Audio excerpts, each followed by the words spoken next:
stay here, take that down after, and make sure that microphone moves.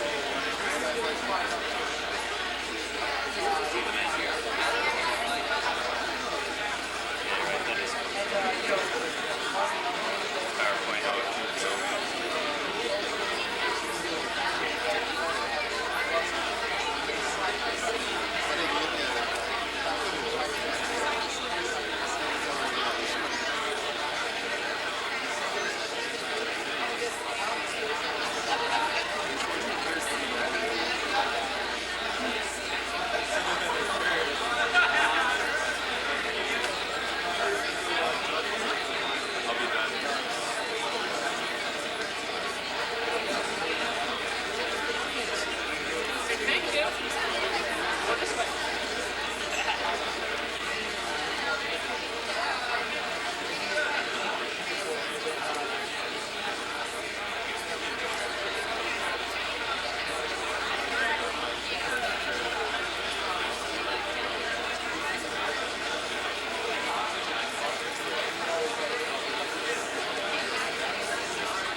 You're going to sit with. We should grab under here. You're going to sit with. Do you know your schedule? My wife, I think, supposed to be here.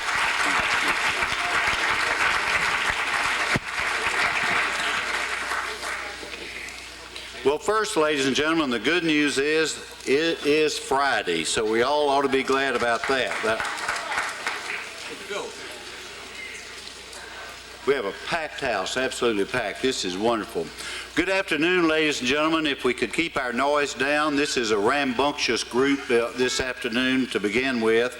And I would first like, if I could, have the opportunity just to introduce myself and to welcome you. My name is David Pryor.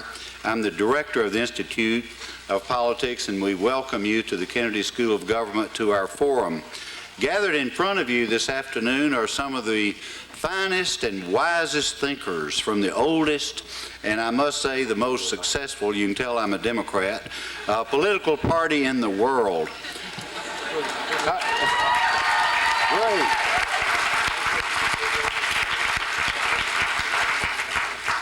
Congresswoman Tauscher, Congressman Barney Frank, Al Frahm, James Carville, and our very distinguished moderator, David Nyan. We're all very, very grateful for you traveling here to Cambridge this afternoon to participate in this great forum.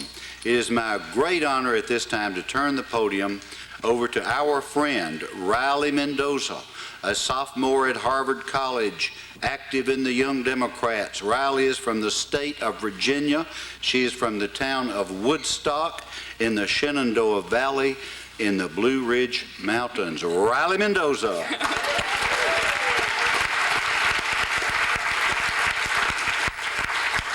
Thank you.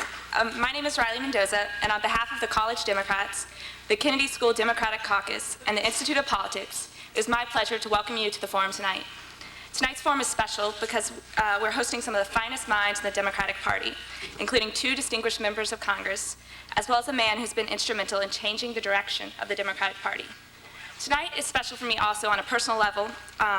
It is my pleasure to welcome James Carville, a man I met when he came to speak at my rural high school in a rural town in Virginia. After the remarks, I approached James, told him he was my idol, and offered my babysitting services. I began babysitting for James and his wife Mary's 2 beautiful daughters the next day. Over the last few years, James has shared his family, his insights, and his jambalaya with me, and it's truly changed my life. It is great to see James, a guy that's been a second father to me in the forum tonight. Now it is my pleasure to introduce David Nyan. David Nyan recently left the Boston Globe, where he was a columnist and associate editor. Mr. Nyan has covered 9 presidential elections in his career that have taken him to every state and 20 foreign countries. He is a frequent commentator on politics for CNN, C-SPAN, New England Cable News, and public television in Boston. Also, although we consider him a Democrat, I've been told to remind you that he practically endorsed McCain in the 2000 election. Sorry. You've been doing your research. It's my pleasure to introduce David Nyan.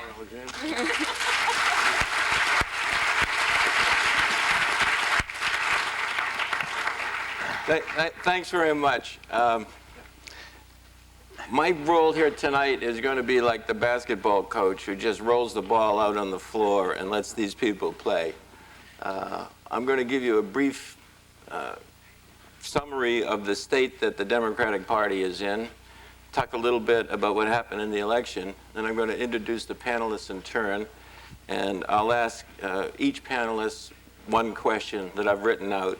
And then after that, we're going to have a conversation up here, and at 4:45, if somebody reminds me, we're going to turn it over to you folks, and there's mics here and up there. Some of us in this room were here on election night in 2000. The joint was packed. The television kept giving us surprising results, and the first Pennsylvania and then Michigan, and suddenly the Gore people thought they were going to win. It looked promising in Florida. And it was at that point that the popcorn machine caught fire. The place was oversubscribed. The Cambridge Fire Department came, boosted everybody out. We all stood outside with cell phones. A couple of us repaired to the saloons in the immediate vicinity for working TVs. And the Gore people thought they had the thing won at some point.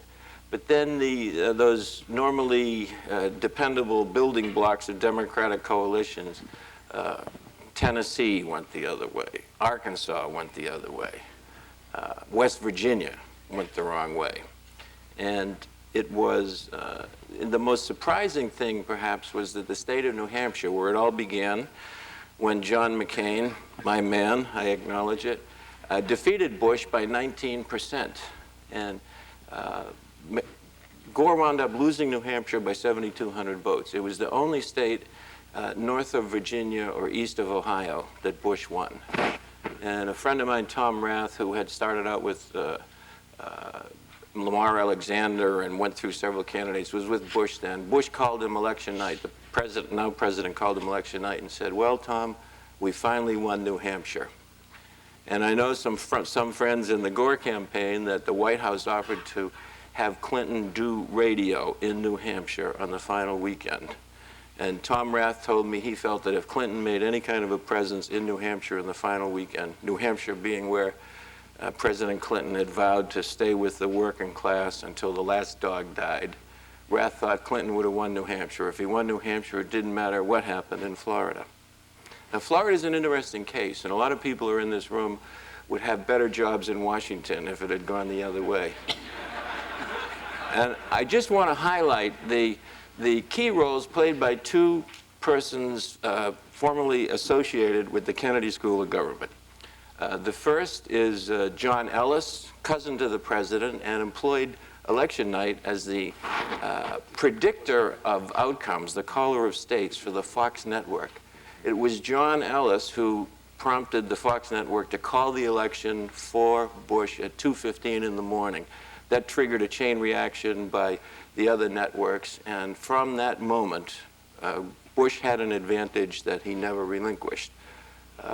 You all know about the 5-4 Supreme Court ruling, and perhaps not so many of you know that the Secretary of State in Florida, Katherine Harris, is another distinguished graduate of the Kennedy School, and certainly played a big role in that election.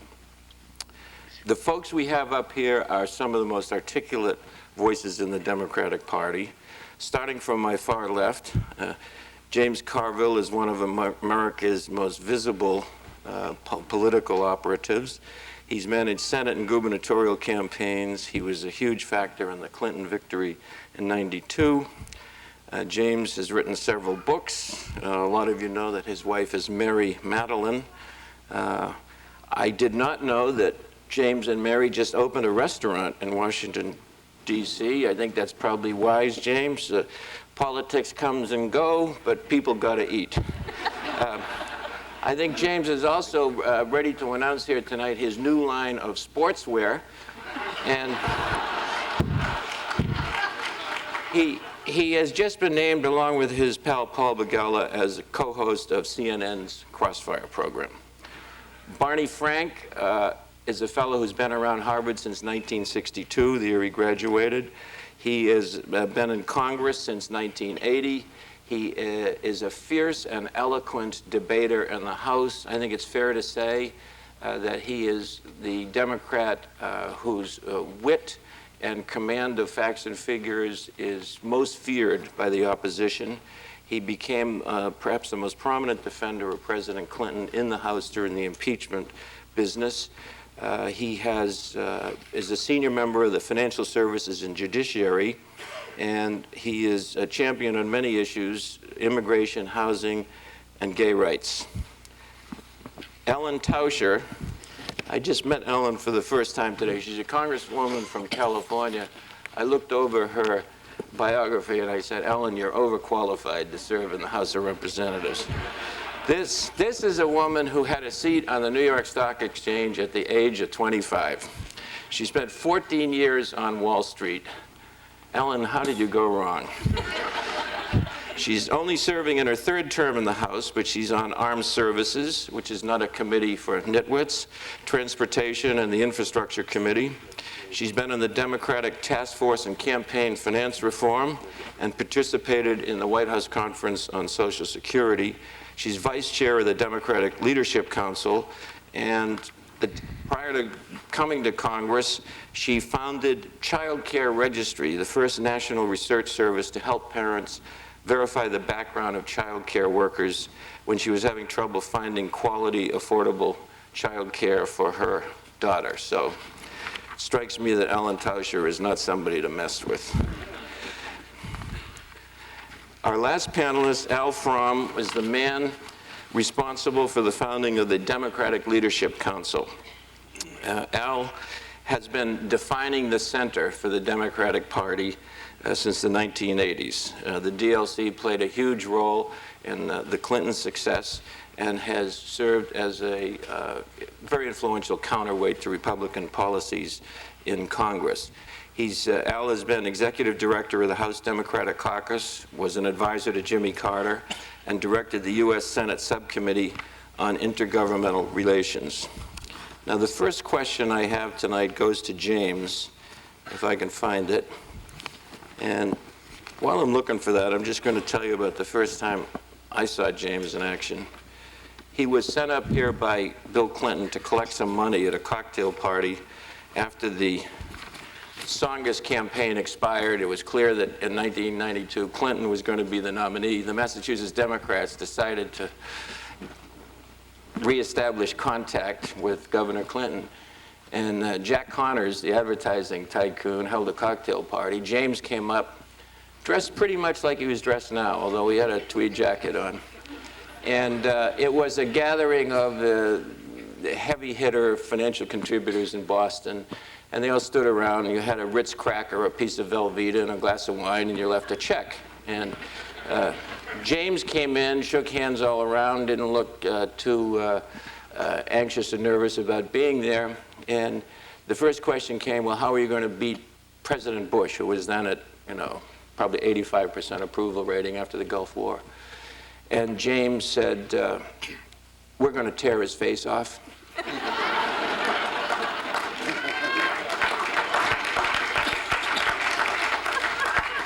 This is the WWF version of the Harvard crowd, I think.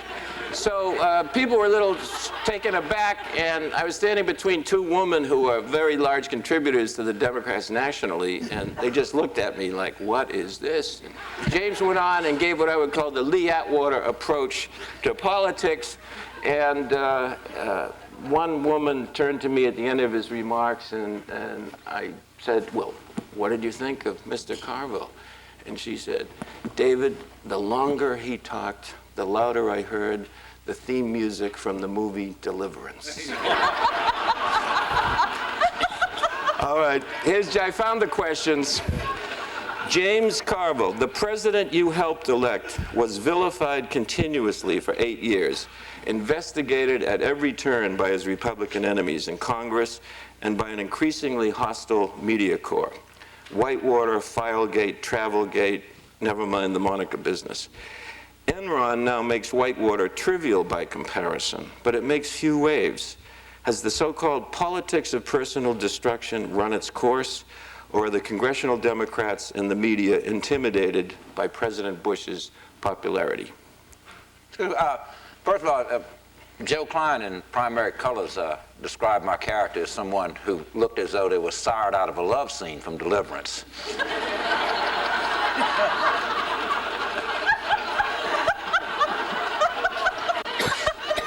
I think it was the one up in the woods. Yeah, oink, oink, remember that?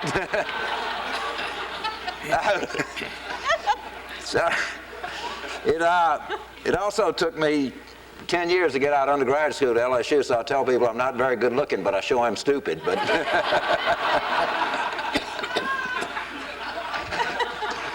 Riley, I knew I'd start crying when you got up there, but you didn't tell. Riley didn't tell you all about the time that we were in the Prime Minister's, Tony Blair's office, and she was babysitting, and my youngest little daughter, shall we say, left a deposit.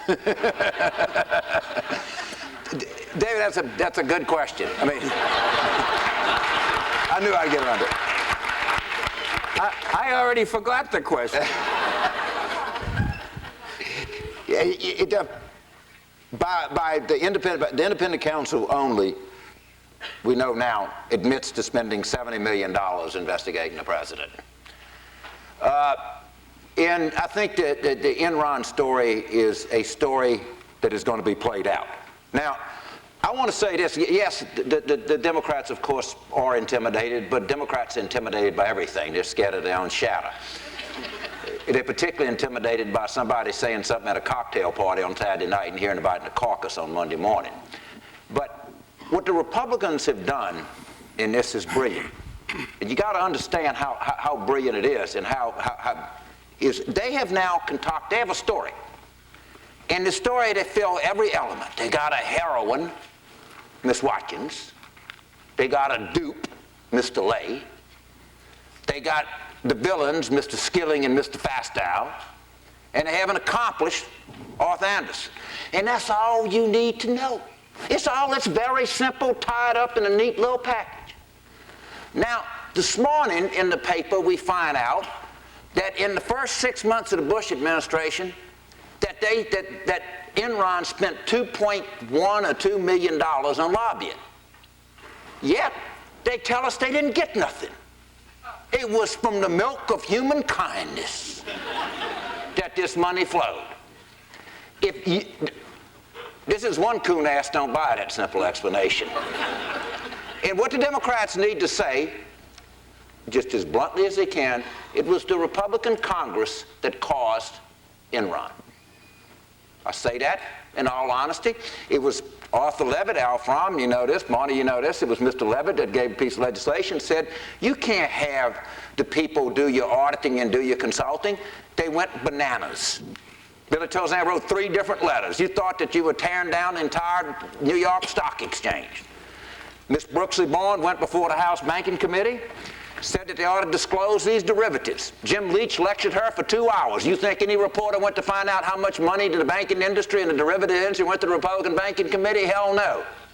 Senator Boxer from California introduced a piece of legislation saying nobody can hold more than 10% of any one equity in their 401k. They went bananas. Although a bank can't hold but a small percentage of its assets in one thing, an individual is supposed to be as savvy as a bank. If these 3 things would have passed, these people wouldn't be out this money. Wouldn't be out this money. And let me tell you, Ms. Hughes said that they ought to investigate Enron, what happened to the Clinton administration. You know what I said? Absolutely, bring it on, investigate it. Hell, investigate everything. And let's go back and find out what happened in Texas. You, my dear people, don't be stupid and accept this goofy heroin, dupe, villain, accomplice theory. There's a lot more to this. There's a lot more going to come out. But what the Democrats need to do is just stand up there and say, but for this Congress, this would have never happened.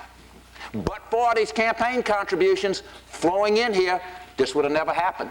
On 3 different occasions, things were proposed to us that would have helped these people not do it. I don't know why we can't do that. I hope that we do. I think that this is a long way from being over. I think there's a lot more that needs to be looked at, this whole Yucca Mountain thing. And I agree with the premise of the question. And, you know, they took $70 million to find a grown man acting stupid with a young woman at the office and lying about it. It looks like we could spend some money and some time and some effort finding out what happened to a $90 billion corporation at all these people's retirement.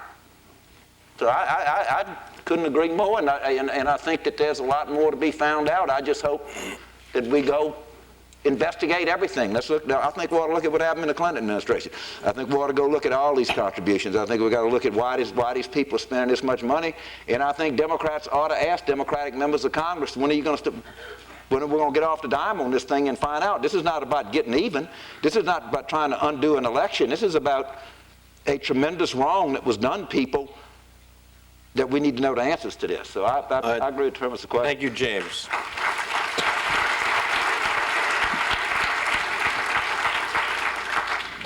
Congressman Frank, the Democrats look to be a party without a clear leader, without a clear message or a defined mission. This is often the normal state of affairs for the Democratic Party. Tip O'Neill, who was House Speaker, was your patron and a fellow who had a very high opinion of your acumen, used to say that the Democrats were really 5 parties and that bringing them together was so difficult in the Congress. The Democrats are a party whose members are more numerous but less wealthy, more egalitarian but less educated, more diverse yet more divided. Barney, are the Democrats back to where you were at the beginning of the 70s, the early 80s, and the early 90s after McGovern, Mondale, and Dukakis? No, I think when you talk about the Democrats having no clear leader and not having a clear message, you're describing not typically the Democrats, but typically the party out of power in America. The structure in America is such that Adlai Stevenson was once congratulated in 1954 because, having been defeated as the presidential nominee, he was the titular leader of the Democratic Party. And some will remember that he said, yes, and there was none more titular than I. The fact is that in the American political situation, if you don't have a president, you don't have party unity, you don't have leadership. Who was the leader of the Republican Party in the 90s when Clinton was there? By the way, on Clinton, just one reach back, because you actually portray the Republican litany that there was Filegate and Travelgate and et cetera, et cetera. I asked Kenneth Starr when he testified at what point he exonerated Bill Clinton with regard to the FBI files and the travel office, which were 2 of the big Republican issues. And his answer to me was, Congressman, I never exonerated him because he was never implicated. People want to be clear. 5 times 0 is still 0. And with regard to the FBI files and the travel office and Whitewater, no charge against any member of the Clinton administration while he or she was in office or against the President Hillary Clinton ever came. It was all 0 and all nonsense. They got a long way with it. I think one of the reasons you're not seeing it again is that, fortunately, it didn't work very well. I mean, it didn't work electorally for the Republicans, so I have no desire to emulate Newt Gingrich in 98 and 2000, not just aesthetically, but politically. Now, back to the, on the question you asked, yes, we have the problem the party out of power has. On the other hand, Tip himself, I think, would say, were he here, that it's no longer 5 parties. It's really maybe 2.5. One of the great historic anomalies in America was the right-wing Southerners who claim still to be Democrats. And they have now come out of the closet and declared their Republicanism. And my own view is, this is an example. Let the record show Senator Pryor is nodding. Yes. and was always one of the, he was always a national Democrat. I think that's cleaned up American politics. Now, it is true, we are not as cohesive as the Republican Party, but there's an unusual thing that people around here, I'm sure who've studied this, understand. We have the Republican Party today as a more cohesive, ideologically unified party dominated by their right wing than we've ever had in American politics. It really is extraordinary. It happens, by the way, because of primaries. We just saw it in California, where the right wing rose up in wrath and got rid of Richard Riordan by a heavy margin. And I think one of the nice things about Tuesday was we nominated smart and they nominated dumb, and I think that was reasonable. Ellen helped with that. But we are less divided than we used to be. On a lot of issues, for instance, we're not divided at all. We have DLC and others. On the question of a right of women to choose, that's a 90% position plus in the Democratic Party. You mentioned gay rights. Gay, lesbian, bisexual rights, that's now a 90-plus position in the Democratic Party. So on a lot of these issues, we have united, and I think we show that we do well with it. There are some economic differences.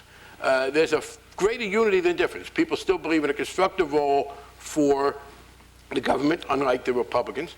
And there are some differences. We are at a disadvantage now for two reasons.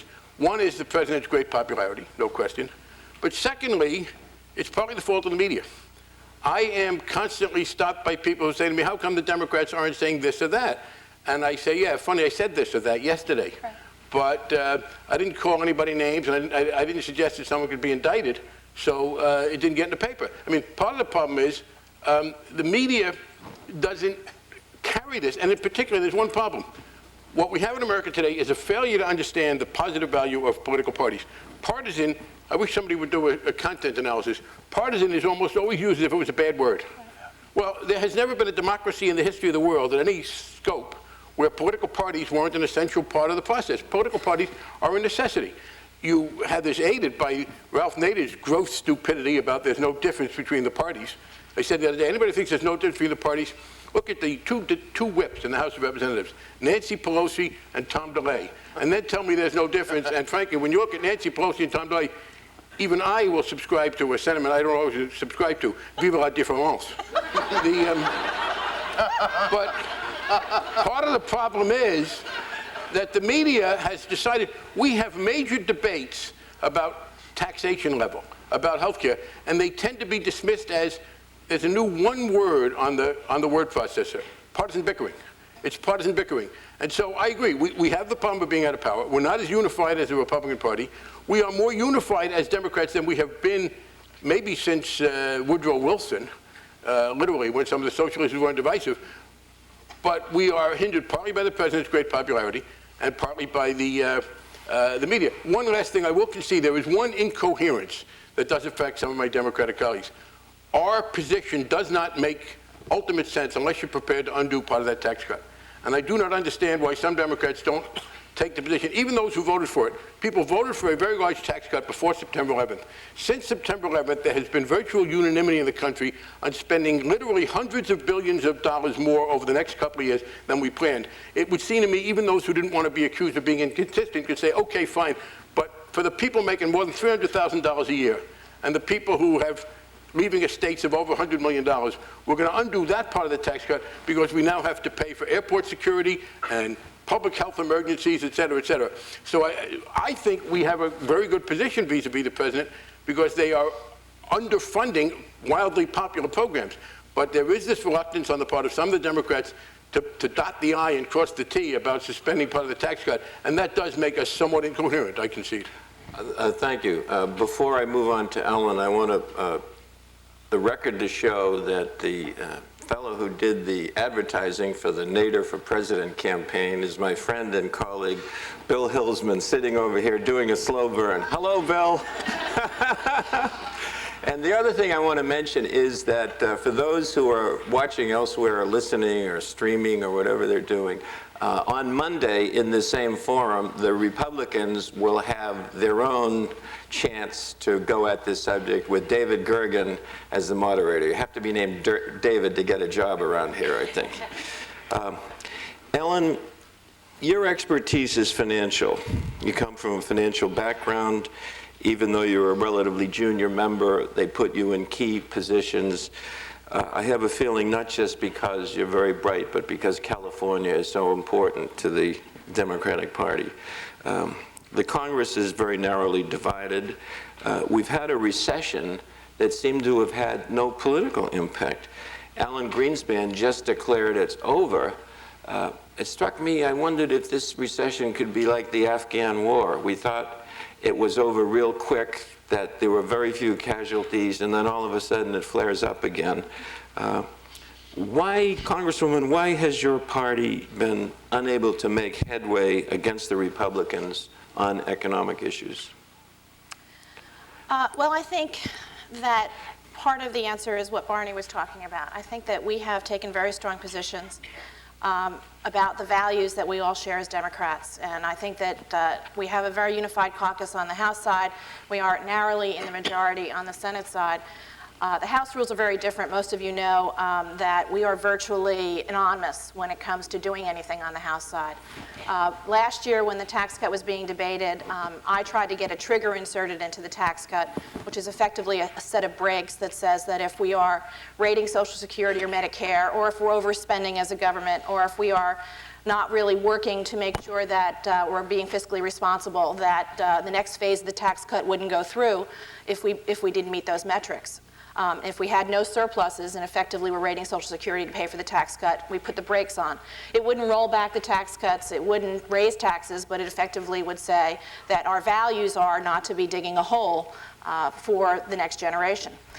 We didn't even get a debate in the House Ways and Means Committee. When we tried to bring it on the floor, the Republican leadership didn't even allow us to have a debate on the floor. It was widely popular on the Senate side, but at the time, Jim Jeffords hadn't taken his walk across the aisle, and Trent Lott was still the majority leader, so it never got a debate over there. So you can imagine Barney and me having a slight sense of frustration when all of these issues are being talked about, ways to be fiscally responsible, ways to deal with values, way to have investment portfolios that are reflective of what working families want and need, a way to open the winner's circle for more American working families, a way to pay for homeland security, stronger military. I think all things that we share that are values-based. The difference between us and the other party is that we know what our values are, and as Barney said, you know, with each other, a 95 or a 98% score is pretty damn good. The other side has a theology-based way of doing things. And if you don't do what they want or meet them at the water cooler for the Kool-Aid at 9 o'clock in the morning and then do what they tell you all day long, then you're evil. And there's a very big price to be paid for that among many of the moderate people that I know on the Republican side, that their hearts are with us, but they can't quite get their voting card there. So we find ourselves as Democrats essentially nullified without the bully pulpit, as James was talking about, of the White House, without having the White House or the majority in a way that we did when we had a speaker and a majority leader or a president. We are really, in effect, gagged. And it has caused a tremendous inability for us to get our agenda out there. As a moderate, people say to me, you know, well, why don't you sound so reasonable? Why don't we see you more on TV? Well, it's part of what Barney said. I don't spew flames, and I don't cut people up, and I don't call anybody names, and I sound pretty reasonable, so it doesn't bleed and it doesn't lead. So, you know, to a certain extent, when you're reasonable, that's all you are. And you're pretty much nullified. So we have a problem of getting our message out. We have a very strong plan. Our leader in the House, Dick Gephardt, is doing a great job. We do have great unanimity as far as these policies and what our investments should be. But we have a war issue. We have a sense from the other party, especially on the House side, that if you even raise a question, which is what our job is to raise questions that you would ask that would lead people to make some good decisions. If you raise a question, you will receive the moral equivalent of a rebuke of traitorism, that you are a traitor. How dare you ask that question? And it is slightly McCarthy-like to be sitting there in the 21st century and to feel as if you can't even ask a simple question about, well, why would we plus up national missile defense by 57% when we have unfunded needs by the military of $40 billion? Why would we do that? And their theology is national missile defense. We don't do what we're supposed to do. But that is partly a coverage issue. We don't get the media to cover us. Thank you, Ellen. One footnote to Ellen's comments about the media retreating from serious political coverage. You all follow the Letterman-Koppel thing. In California, in Sacramento, in the state capital, I believe there is no television station that has a Right. full-time State House correspondent for a Right. state of all those many million people. It's such a bellwether. And it is just astonishing. I remember doing a media piece for the Shorenstein Center, quoting a Los Angeles television station news director saying very frankly that, you know, well, to tell you the truth, if it can't be filmed from a helicopter, it's not news. Al Frahm is our final panelist. Al, a lot of people thought of you as the trainer who took a piece of candidate horseflesh named Bill Clinton and brought him along to win the Kentucky Derby. Your shrewd analysis of what the Democrats lacked in popular appeal during the 80s helped Clinton dominate the 90s. Please give us some of that same shrewd analysis now about the damage done to the party by the Clinton scandals, and will that damage last beyond the toll it took on Al Gore? Well, first of all, I want to dispute the premise of that question. Bill Clinton was the most talented political figure I've ever known in my life. I was fortunate to be along for the ride. So the jockey, not the trainer. Yeah. And what you have to understand about what we did in 1989, 90, 91, actually, believe it or not, Barney Frank was at the beginning of that when we started this effort in the House Democratic Caucus. What we wanted to do, and it goes to something Barney said, we wanted to go back to the core values that made us all Democrats and figure out how you could further them in a way that today's electorate would support them, and what kind of ideas would further those values. And Bill Clinton, starting long before I ever knew him, was a great innovator on that front. But let me tell you what we did, and then we can talk a little bit about the scandals and what their impact are, because I think are not going to be very great on the future of the Democratic Party. We said, what are the values that most Democrats believe in? And we said there are 5.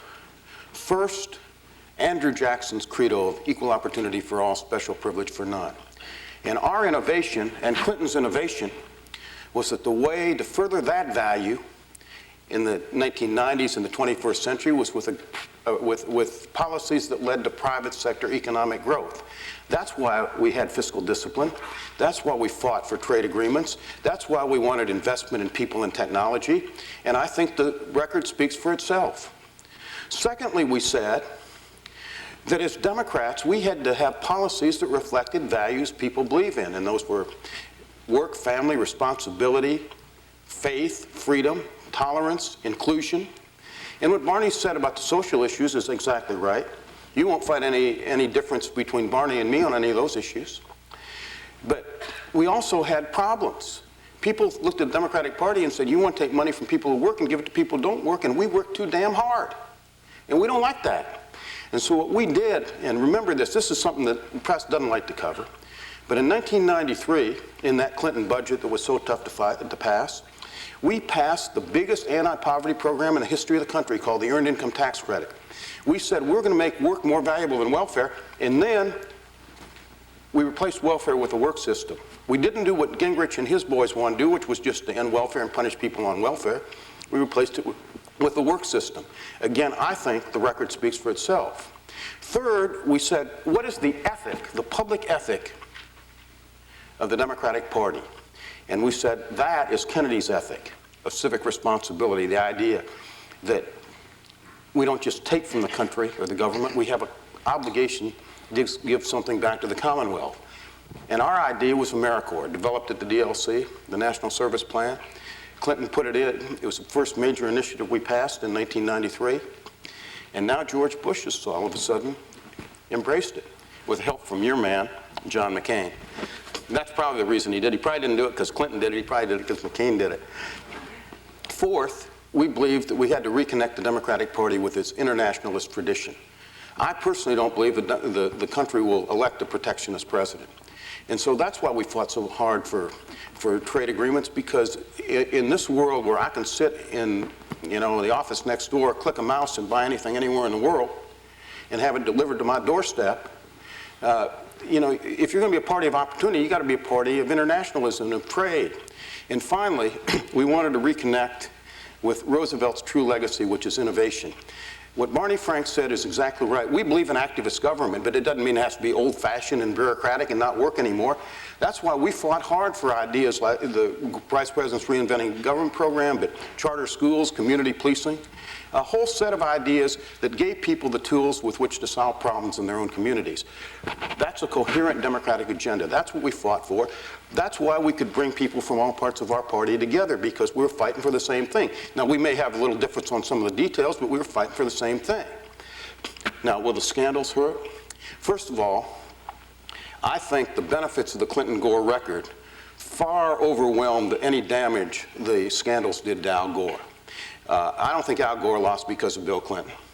And if we want to get into a discussion of why Al Gore lost, I'm more than happy to do that. But I think if Al Gore had run on the Clinton-Gore record, if he'd followed the New Democrat formula, which is the only formula that's elected and re-elected a Democratic president in 6 decades, he'd be sitting in the White House right now. He didn't do that. That was his choice, not ours. As far as the Clinton so-called scandals in the future, you know, those were individual failings. They weren't failings of a political party. And I think if we remember our core principles, and, you know, we'll have a voice. We'll have a nominee in 2 years. You know, if we had this same discussion in 1991, you'd say, where's the voice of the Democratic Party? But we had a, you know, our challenge as a party is to make sure we do the things that we can do, and that's to come up with good, innovative ideas that further our values. If we do that, we'll have a candidate who'll carry it. And then in 2004, we'll probably be saying, boy, does that Democratic Party have a strong voice again.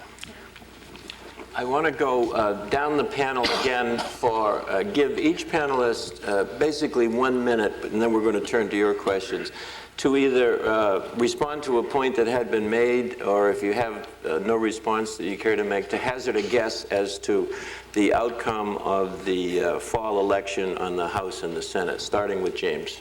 Well, first of all, I want to correct something. Boy, I said no one in the Clinton administration was ever convicted for anything that they did in office. One person.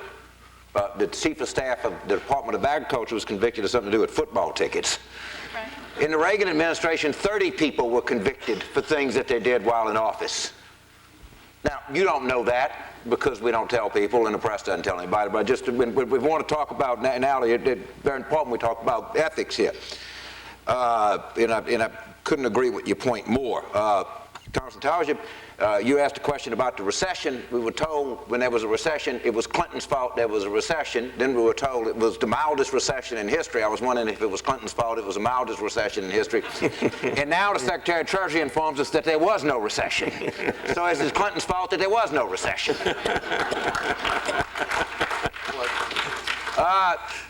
In so much of what you say of the things that happened, one of the things that our problem, I think, you know, is not so much is if the DLC has a point, or Barney has a point, or somebody else has. I think the Democratic Party has a real fundamental problem, and that is we're just not tough enough. They just run over us like we're not even there sometimes. And I'll tell you the truth, America will not trust a party to defend America that will fail to defend itself.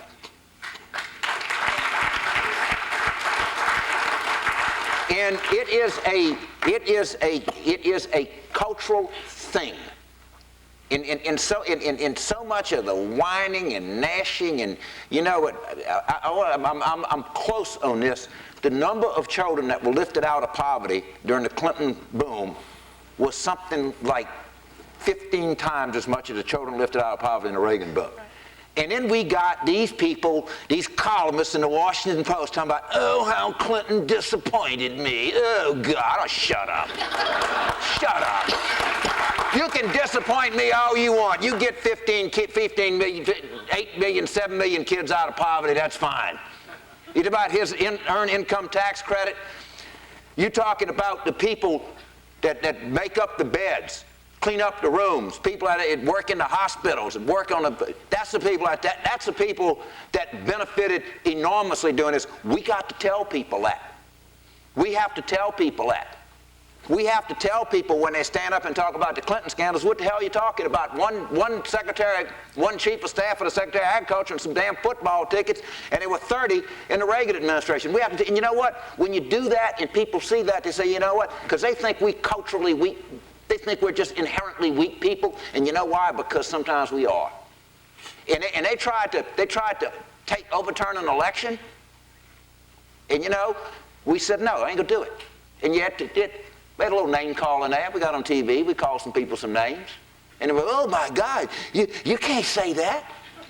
Let me give you one example. I'm going to turn it over because I really don't want to make this point. In early October of 1998, I went to meet the press, and I said that I'm rolling into battle. I'm taking on Newt Gingrich during this election. They went crazy. Then people, little boy in Gephardt's office calling the New York Times, you can't say nothing about Gingrich. It's going to divide everybody. It's negative politics. They ran a spot comparing Tom Daschle to Saddam Hussein. And it took 3 weeks for any Democrat to say anything. They asked the vice president on Meet the Press to denounce the spot, and he wouldn't do it. Do you know what would have happened if I'd have said Newt Gingrich was like Adolf Hitler? There'd have been a traffic jam of Democrats. Go get that Cajun back to Nova Scotia, wherever the hell they came from.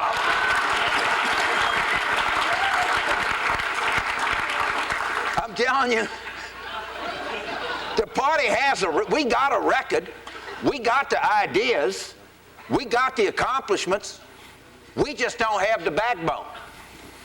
We don't even have the backbone to defend our majority leader, a veteran of the United States Air Force, as decent, as good American as exists.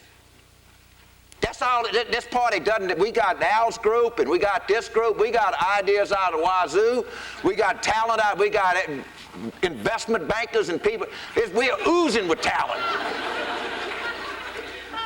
For those watching on TV, Wazoo is a city in Louisiana. What? Wazoo is a city in Louisiana. No, it's not. Yazoo is a city in Mississippi, but you wouldn't know because you're from Boston. And Al can vouch for that. All right. Ellie Barber's from Yazoo. Ellie Barber, absolutely. Yazoo is an invention of David Pryor's predecessor. Al Simpson once accused people of trying to stick it in Reagan's gazoo. So we're going to do the... Can we get off the zoos here? Barney, go ahead. Yeah, I want to disagree some with James and some with Al. With James, I must say, I envy James because his Washington Post is the only one where the columns have a tone of voice. Mine just kind of lay there. I don't hear that kind of inflection. I need to get a more interesting one. But first of all, I think, and I would say this, it's somewhere I differ with Al a little bit too. I think there is a tendency among all people to assume that what they agree with and what they like doing is also politically the best way to go. You need, I think, to be a little more disciplined. I have positions that I hold. For instance, I'm against the death penalty, but I don't convince myself that voting against the death penalty is the best way to get elected. There is too often a tendency for people to decide that what they prefer ideologically is also the best way politically. It's okay to be for something ideologically that won't necessarily win. Winning comes second. First come your values, then comes winning. Now, if you have values, you don't worry about winning, you're wasting time. But you don't start with what can win. People will say to you, well, you know, how come you guys aren't doing this or that? Well, you start with a set of positions, and they may or may not at any given time be totally sellable. I disagree with James that raucousness is the ideal political tactic at all times. Frankly, I think we benefited, weren't hurt, by the Republicans' overkill. We did win seats back in 2000. We, I think, could have done very well in the election in 98, rather. We won seats back in the House. I don't think they benefited from all of the attacks and all the slander. They started out in 94 stronger than they ended up. I disagree also that the Democrats aren't fighting back. I think when they came after Bill Clinton, frankly, we put on a very good defense. When that started in September, the Republicans really thought they were on the roll. They thought they were going to win this thing. And I thought we fought back effectively. Part of fighting back is to accuse the others of being unfair when they're being unfair. With regard to Al, the area I differ with is on trade, and that's sort of implicitly having to do with, and some of the DLC people tell us, don't get involved in class warfare and don't talk about rich versus poor. Al gave a very good point that in 1993 we raised a lot of people out of poverty by the earned income tax credit. We paid for it by taxing rich people.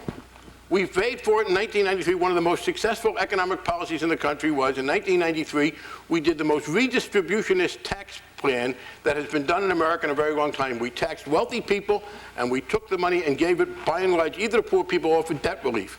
And the consequence, and this is a real test of the Republican position, they told us if we did that, if we taxed rich people, that would be the end of the economy because we were reducing the incentive for the most productive people. You know, if you had a lot of lawyers making $800,000 a year, stop suing people on Saturdays, they'd cut back, they wouldn't be as productive. Just show it to Ellen. In fact, we did this redistributionist tax cut, and the consequence was the most successful period in American history. Now, let me put what happened afterwards. You can argue causality. I think it helped by dealing with interest rates, et cetera, but I think that was there. On the other hand, with regard to trade, Al says a protectionist can't get elected president. Well, George Bush apparently disagrees somewhat because of what he just did with steel. And the fact is that protectionism, the fact, and you can like it or not, but the fact that Al Gore was insufficiently protectionist was one of the reasons we lost West Virginia. Gun control was also a factor. But the choice is not protectionism versus trade. It is, again, Franklin Roosevelt versus Ronald Reagan, the modal difference of the 20th century politically internationalized. It is the Ronald Reagan approach because until Clinton switched later in his term, the notion was not trade, but simply freeing all restraints on capital so it could go anywhere it wanted in the world with no restriction, regardless of worker rights, regardless of child labor, regardless of environmental protections. And the alternative that most of us were pushing was not protectionism, but a kind of Roosevelt approach, which was capitalism plus. Yes, trade, but trade with some respect for environmental concerns and with worker rights. And I believe that is not only better public policy, but I also think if you talk about who the Democratic voters are and can be, that that's a much more effective way to go after them. Thank you, Barney. Ellen, will you...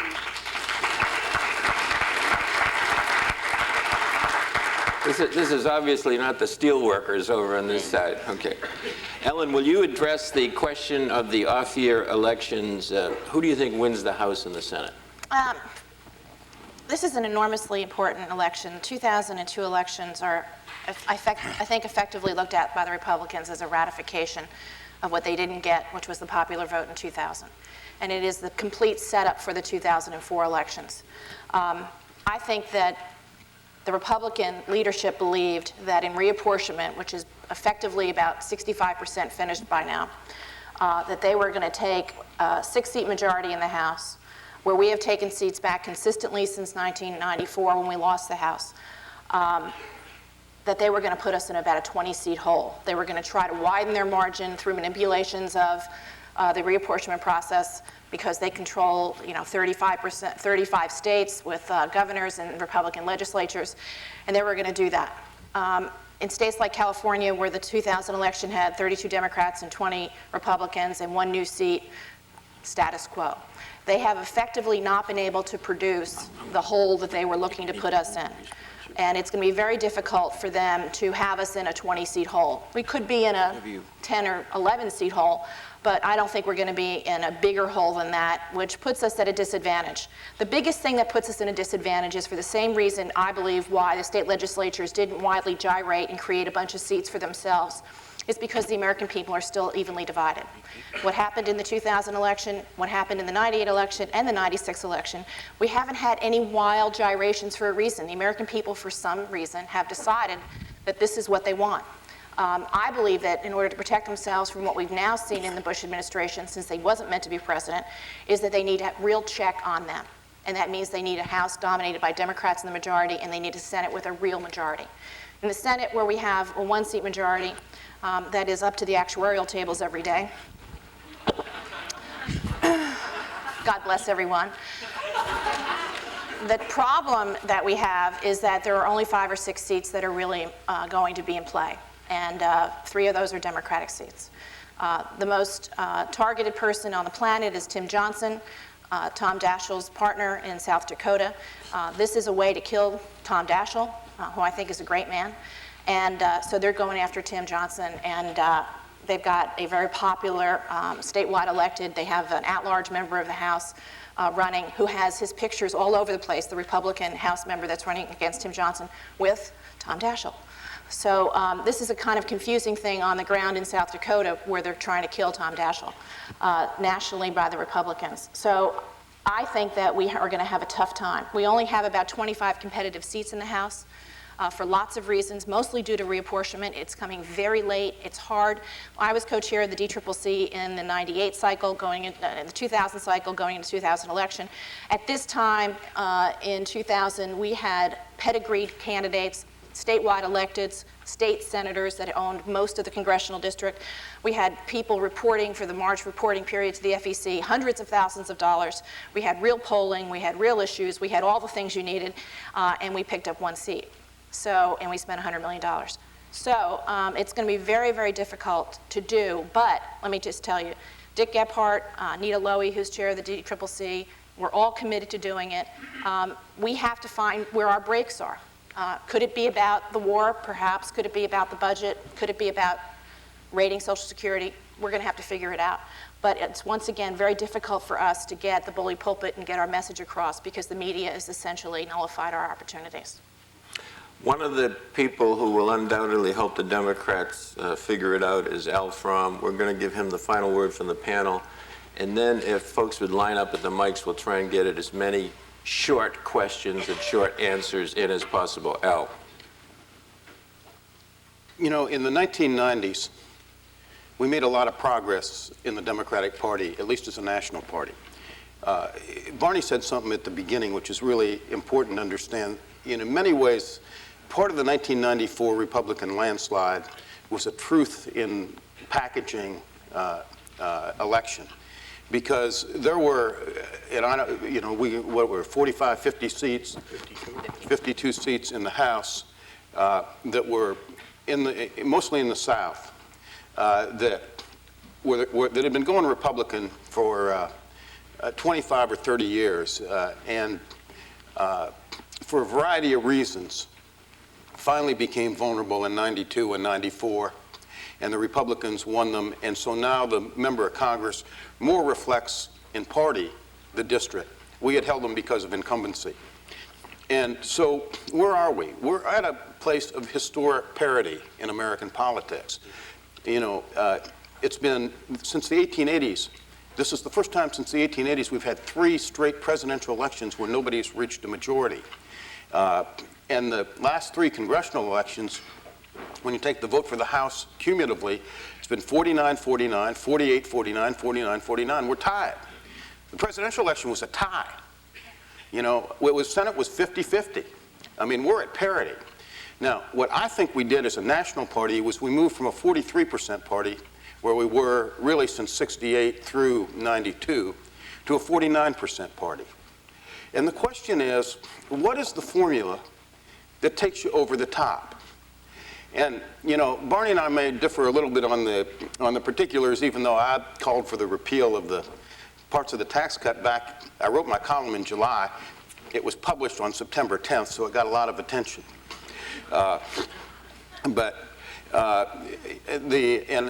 So we may disagree on some particulars, but let me tell you what we need. We need a formula that is essentially growth-oriented economics that creates jobs and improves the economy. If you ask me why working people came back to support Clinton, it's because we fixed the economy, grew the economy, created jobs, we ended welfare, and we cut crime every year. And those are things that were important to those people. And, you know, the great irony is a lot of their interest groups opposed every policy along the way that got us those outcomes. So, but I think performance helps you. And you've got to be growth-oriented economics, and I think you have to have a social, cultural tolerance. It doesn't mean you have to be, where the Republicans will kill themselves is their cultural conservatism. When Bill Simon won the other day in California, a political reporter called me and said, why this happened?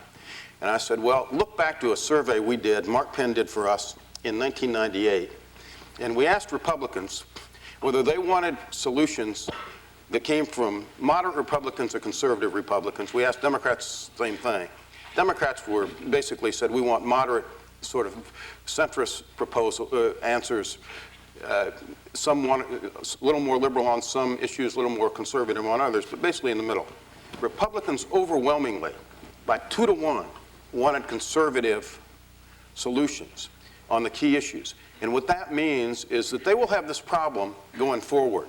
And our challenge, if we want to get from 49 to 52, is to keep in mind that if we are tolerant and inclusive culturally, and we don't drive people who disagree with us out of our camp.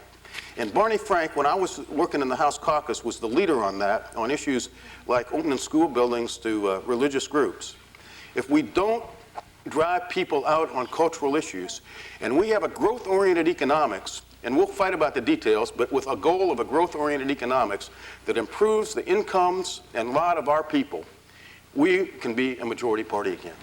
All right, thank you. I want to thank the panel. This is now your part of the show. I'm just going to start going around here. At the Kennedy School, we try and give preference to the students. Would you, when you ask a question, make it short, please, and address it, if you will, or if you can, to a specific member of the panel. Thanks. Okay, this actually isn't for a specific member. I'm sorry not to follow the rules. My name is Erin Ross, and I run a summer program where we train young people who want to be elected officials. And over the weekend, we were doing our phone interviews, and we were trying very subtly to find out what their political party is, because we are a nonprofit organization. And I was amazed by the number of people who said that they were registered as independents. These are people ages 18 to 24. And I'm wondering, you know, and when we asked them why they were independents, they said that neither of the parties really fulfilled their needs. So I'm curious what we can do as a Democratic Party to bring the 18 to 24-year-olds back to the party, because they really are the future of the Democratic Party. I'll start. I think, first of all, part of this is the media. There is this crazy notion that partisan is a bad thing and that parties are a bad thing. And they are, in fact, an organic growth anytime people try to govern themselves. But the media, I'd ask you want to do a quick paper, find how many times partisan is used as an adjective positively versus negatively. I bet it's 99% negatively. What we should do is stress some of the issues. Now, for many of the young people, they are some of these cultural issues. The right of a woman to decide whether or not she's going to carry a baby to term, gay and lesbian rights, the environment. For a lot of young people, the environment is an enormously important issue, and there are very big differences. I would try to stress those. But we run into this cultural gale in which it has become fashionable to say that I'm not a partisan and you're just a party. In fact, and one of the arguments is, oh, there's no difference between the parties anymore. The fact is that American political parties have never been more sharply differentiated ideologically, with the possible exception of the Civil War. And even then, while they were shooting at each other, they probably agreed more on some of the other issues. So the only thing to do is to keep stressing it. I do think on a lot of these issues that you would, if you followed up and asking young people what they cared about, many of them would be issues where we would have an advantage. And it is very frustrating, though, in the teeth of this notion that partisanship is a bad thing. That's why they're independent. It's become intellectually fashionable to denigrate parties, which is really quite stupid. Okay, thank you. I'm sorry, go ahead. I think what we have to do is, one, talk to young people a lot more than we do. We have to invest in them. You know, in the 1950s, the Republicans, when Bill Buckley started National Review, they had a concerted effort to start new conservative newsletters on college campuses. And that built the Republican infrastructure that lasted through Reagan. We got to do the same thing. You know, we got to talk to them about ideas, because most young people are idealistic. But I couldn't agree with Barney more. Parties are important. I mean, you know, just think if you had 435 separate budgets in the House of Representatives, how much business we do.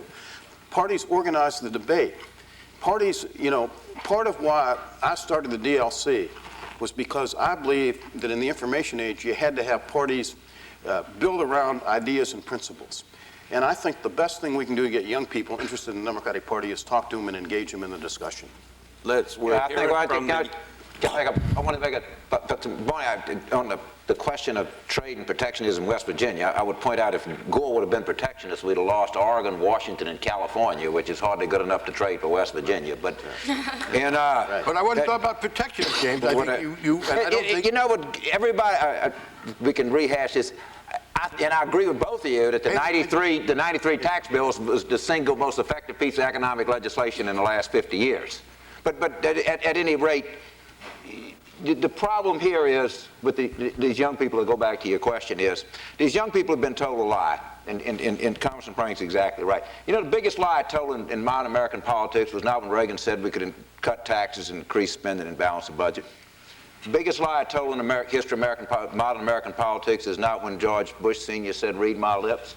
It wasn't even when Bill Clinton shook his finger and said, "I didn't have sex with that woman, Monica Lewinsky." The biggest lie was told by Ralph Nader when he told these young people it didn't matter who was president. Right. Yeah. And as long as we are standing up and these people believe that there's no difference, and it's up to the Democrats to demonstrate that Nancy Pelosi and Tom DeLay is an excellent example, there are fundamental differences.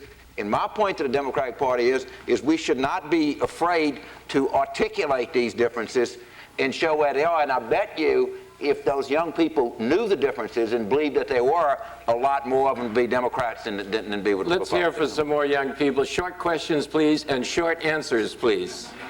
Impossible. Hello, my name is Amy Nunn, and I'm a student at the Harvard School of Public Health, and I'm a native Arkansan.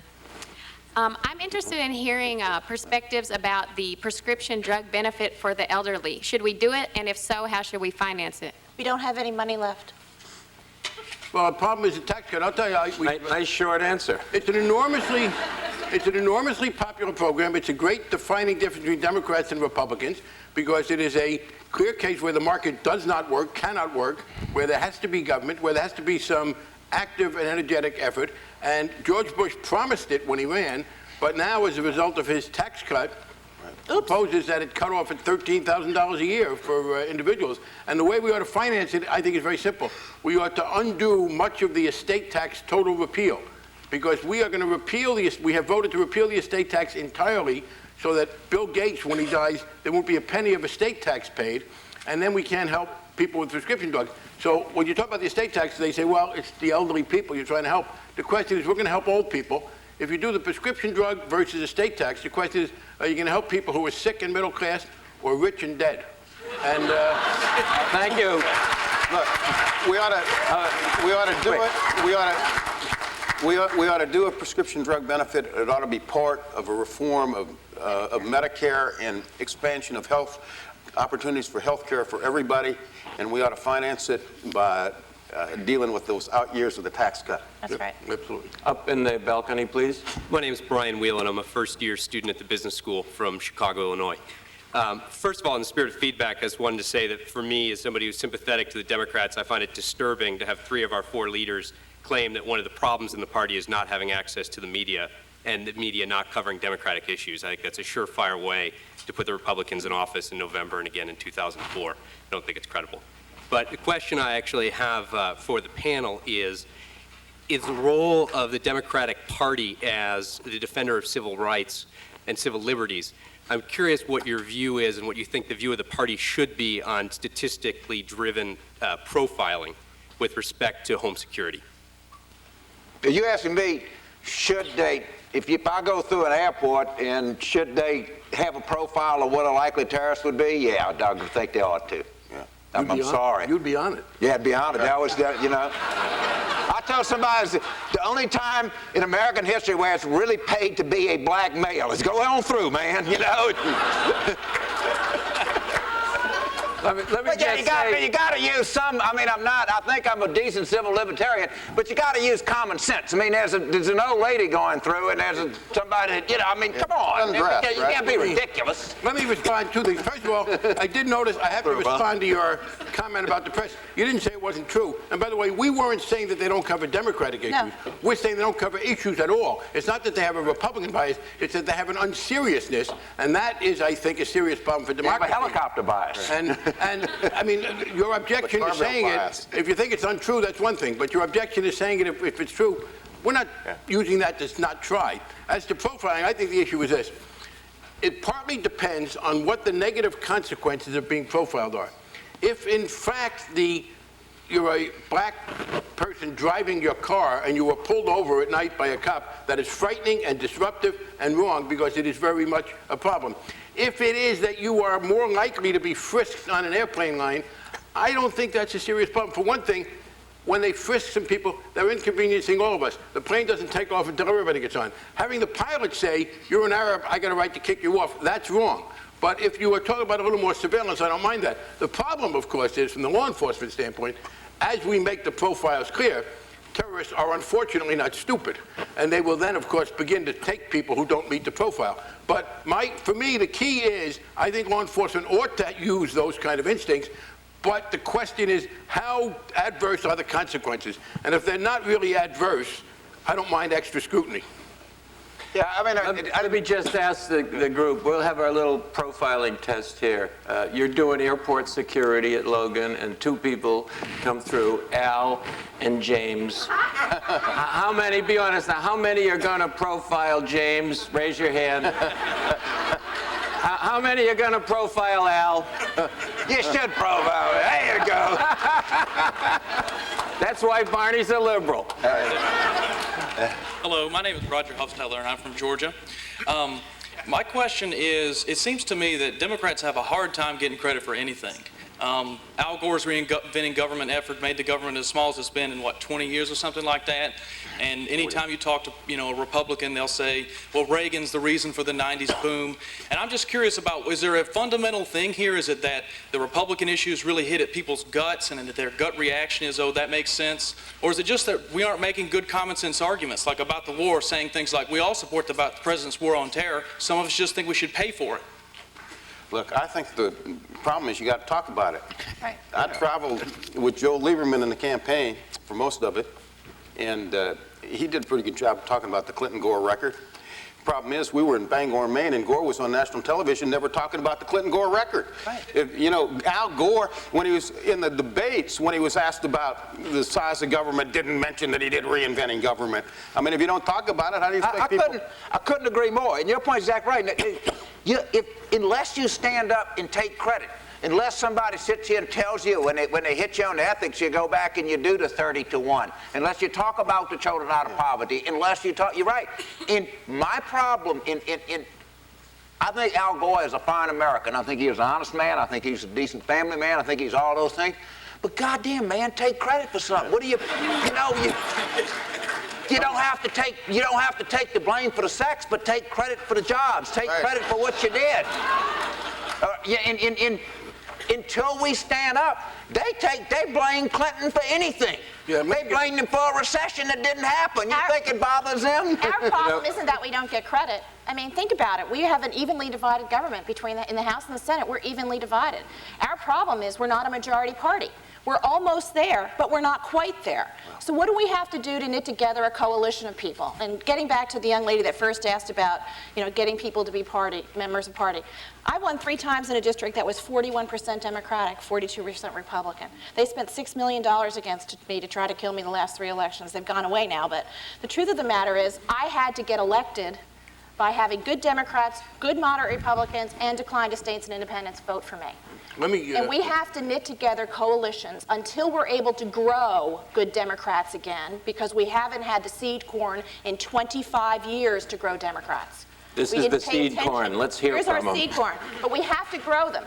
But in the meantime, I believe we have to have the kinds of principles and values that we talk about, but also pro-growth and internationalist kinds of opportunities. Barney and I effectively agree on trade. I have a 100% pro-trade record. He doesn't. But we effectively agree. I come from a Silicon Valley district, and he doesn't. I have a different point of view, but we're good Democrats. We have got to grow a party that is going to be able to be more of a party that can deal with this kind of things, and we haven't done it. Barney, a short comment. Yeah, just an example of credit that we don't take. All during 2000, during the campaign, Al reminded me, Cheney and Bush talked about how Clinton had wrecked the American military and how impotent it was, and miraculously, that's the military that won the war in Afghanistan. Yeah. People understand George Bush has been winning the war in Afghanistan with Clinton's entirely the military exactly that he inherited from Bill Clinton. All of Bill Clinton's Wait, let me. I want to make I want to say something here. Bush, we talk about the war. Instead of attacking the Clinton military, Bush used it. Right. There wasn't no hollowed-out military, was it? Remember, he said no nation building. Instead of doing that, we're building nations with both hands. Right. Right? Remember that he said we weren't going to have any international coalitions. Guess what? We have international coalitions. And then he said we're not going to be involved in the Middle East process. And this morning he decided there was violence in the Middle East. So now, after all this time, he now discovers there's violence in the Middle East, and now we're going to be involved in the Middle East process. I want to sum up in one sentence. I once had a mentor who was a friend of Barney's named Gillis Long. He said Democrats need the compassion to care and the toughness to govern. The problem is we always show the compassion, but we got to start showing the toughness. Amen. I'm reminded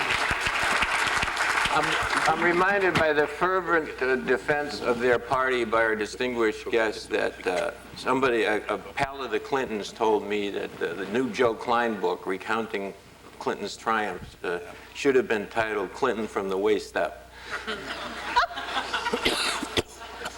But instead of new Jack Welch book, it was going to be straight from the groin.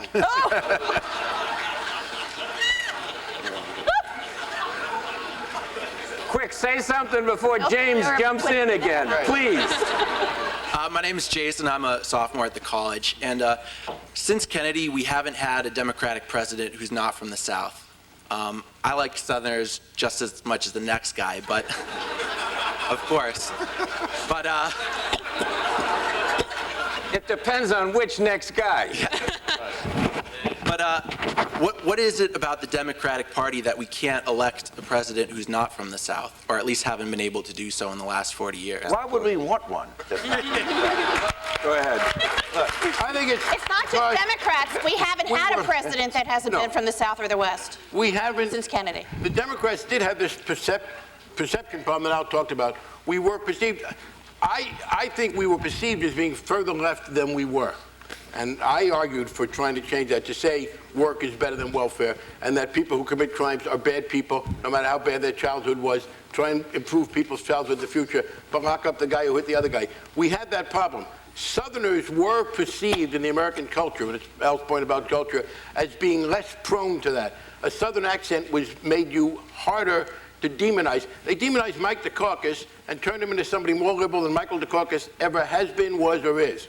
And it was just the cultural thing. So there is, in fact, a reality there that the Southern aspect made it harder for them inaccurately to demonize people, and that's why it made sense to do that. This is an historic problem. There's only one Northern Democrat, other than FDR, who's ever won a majority of the popular vote for president. And go ask your poli-sci professors who he is. But I'll tell you, it's Samuel B. Tilden, who lost the race in the House of Representatives, Rutherford B. Hayes. The fact is that Democrats have always had trouble, Northern Democrats, except in the extenuating circumstance of the Depression, winning, in part because of what Barney said. But I think, look, we have, to win a national election, you can't write off a whole region of the country. And the problem that always happens is that our candidates, and Kennedy was different because he had Johnson on the ticket, have sort of basically written off the South. And you can't do it. You got to win in the South.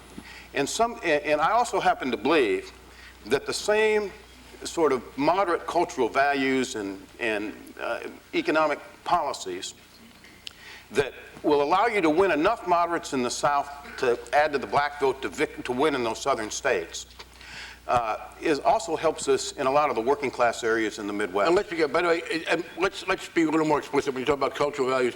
We are talking, and this is one of the great things we've got to work out about guns.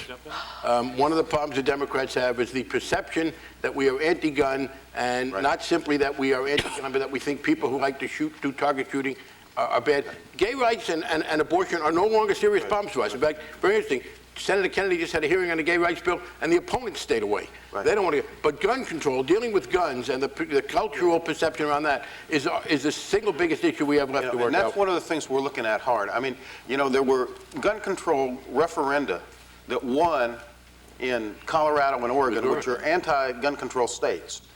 And the message was, with rights come responsibility. And the point is, if you get in where we get in a problem with guns is when we say you don't have a right to own a gun, and people think you're going to take. But I would disagree. The reason you can win in a referendum is partly that, but it's partly that there are more people who are for gun control than not.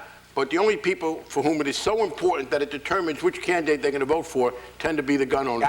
The intensity is overwhelmingly on this. Riley, I tell you, I own I don't know how many guns.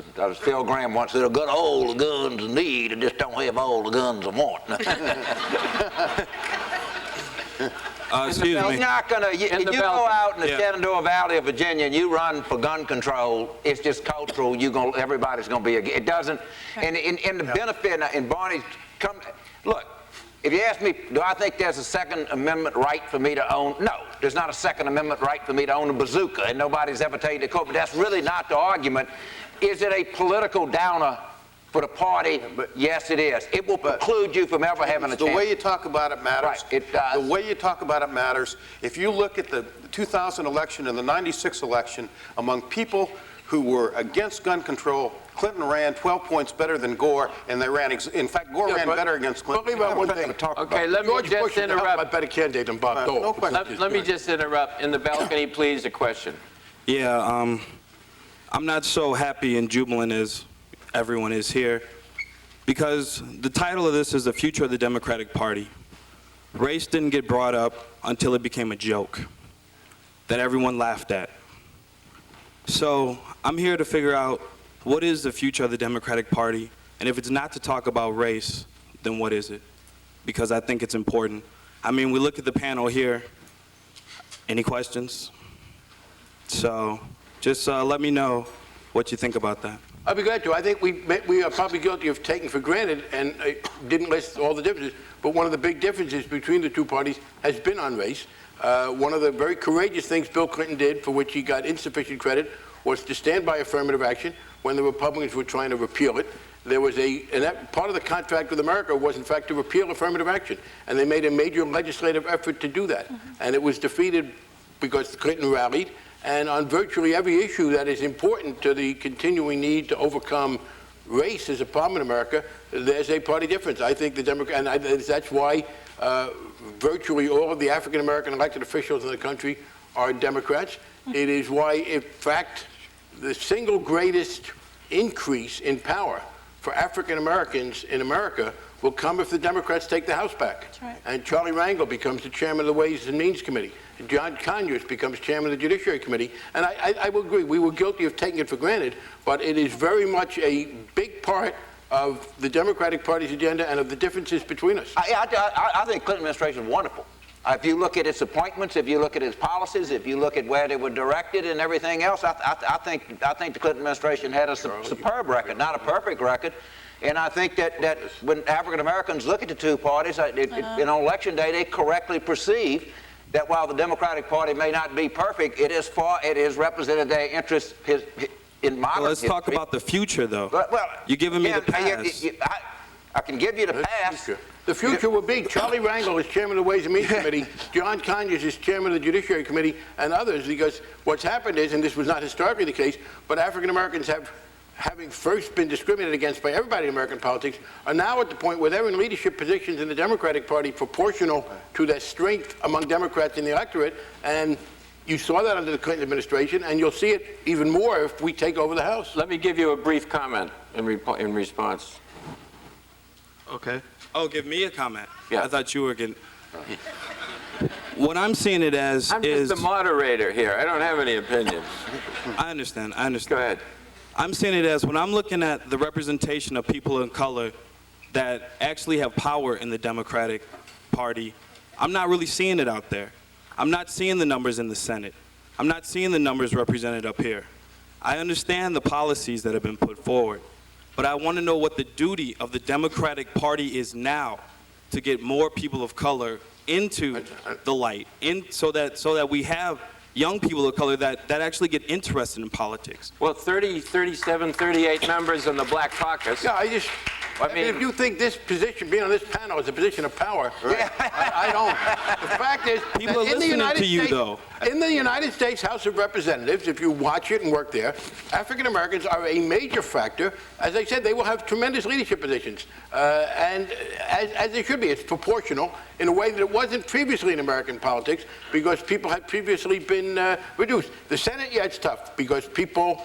It's hard to get the voters to be supportive on the statewide basis. I think our record is better than the other side, not good enough. But as I said, in the House of Representatives, there is a conscious and ongoing effort, and people like John Lewis, Maxine Waters, John Conyers, Charlie Rangel, et cetera, they are very important and will, if we take over the House, enormously, you will see, that, we're in the minority, none of us have much power over the way the House works. All right, we've got to move on. The majority, you'll see it. Excuse me, we've got to move on here, try and get a few more in. Sir. Thank you. My name is Jay Globe. I'm a graduate student at the School of Public Health. My question to the panel is, would someone care to speculate on what they think what the response might have been if there had been a Democrat in the White House on September 11th? Yeah, it was his fault, they would have said. I think it would have been the same. I think Every president would do exactly the same thing. But the Republicans, the right wing, here I'll go on James' side, the right wing would have blamed them. In fact, if Al Gore was president, they would have said if a Republican was president, they wouldn't have done it. Now, I think that would not have worked very well for them, but that would have been the political response. If you had a Democratic Attorney General who would have cut spending on counterterrorism, then they would have had him before that Congress so fast his head would have swung. Yeah. If they would have a Democratic president who said that he was going to have a thing to do terrorism and never convened the committee at any time and never mentioned the word terrorism in a speech, yeah, I think they'd have eviscerated him. I don't think the American people would have said, come on, let's push forward. But yes, I think that the Republican response would have been entirely. We would have a real Department of Homeland Security, not an advisor to the president. We would have migrated all of those people and all that budget authority, anybody with the term terrorism in the first sentence of their job description, we would have moved them into a real department, a cabinet-level position, and we would have real Homeland Security and perhaps a plan 6 months after. And money for them to spend, because we wouldn't have a tax cut. We have time for just 2 more short questions, then Senator Pryor will wrap it up. I'm sorry to the other people standing in line. I'm going to take you, and I'm going to take you. Please go ahead. I'm Teresa House. I'm a sophomore at the college, and I'm one of Jason's good friends from Memphis, Tennessee. The question that I have for you is with regard to getting the message out, how we've said that one of the biggest problems that the Democratic Party faces is making sure people know what they've done. When President Clinton spoke at the forum last fall, he said that one of the problems America has in foreign policy is getting its message out, showing countries, particularly in the Middle East, what we have done. My question for you is when the Democrats are confronting international politics and taking a stand on them, what can they do to basically get our message out?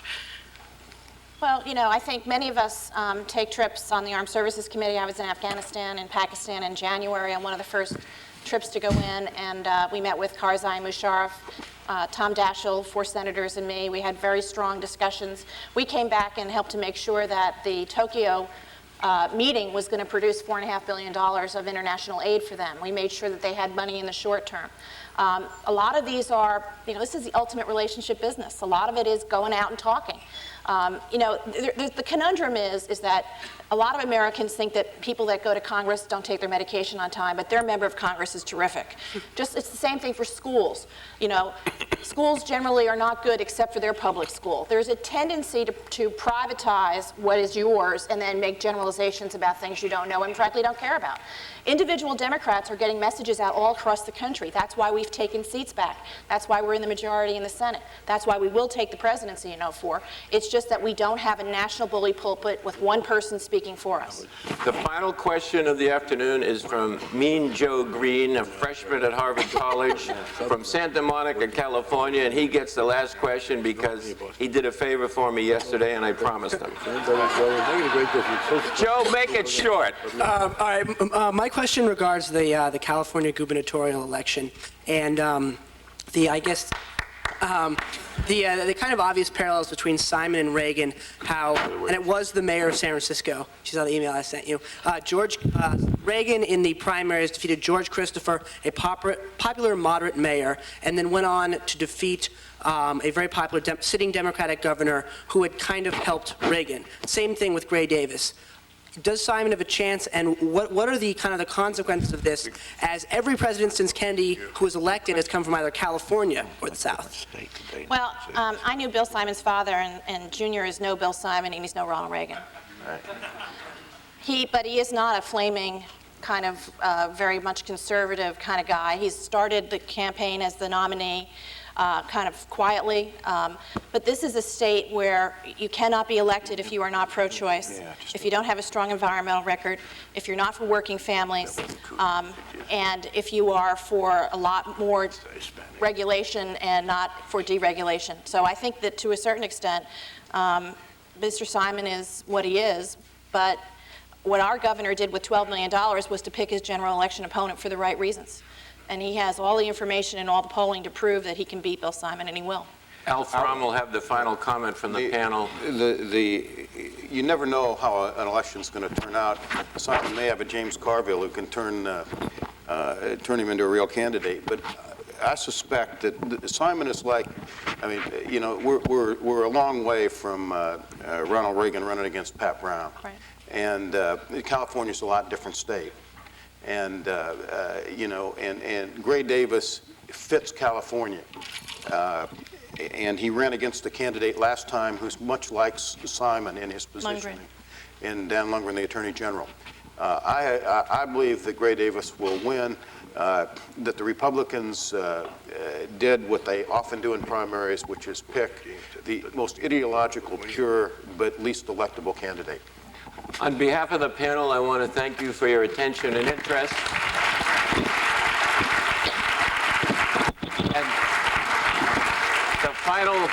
the final word will come from Senator Pryor. Before we give a final tumultuous applause to our distinguished panel this afternoon, let me say first that Tuesday, Wednesday, Thursday of next week, we will have our study groups.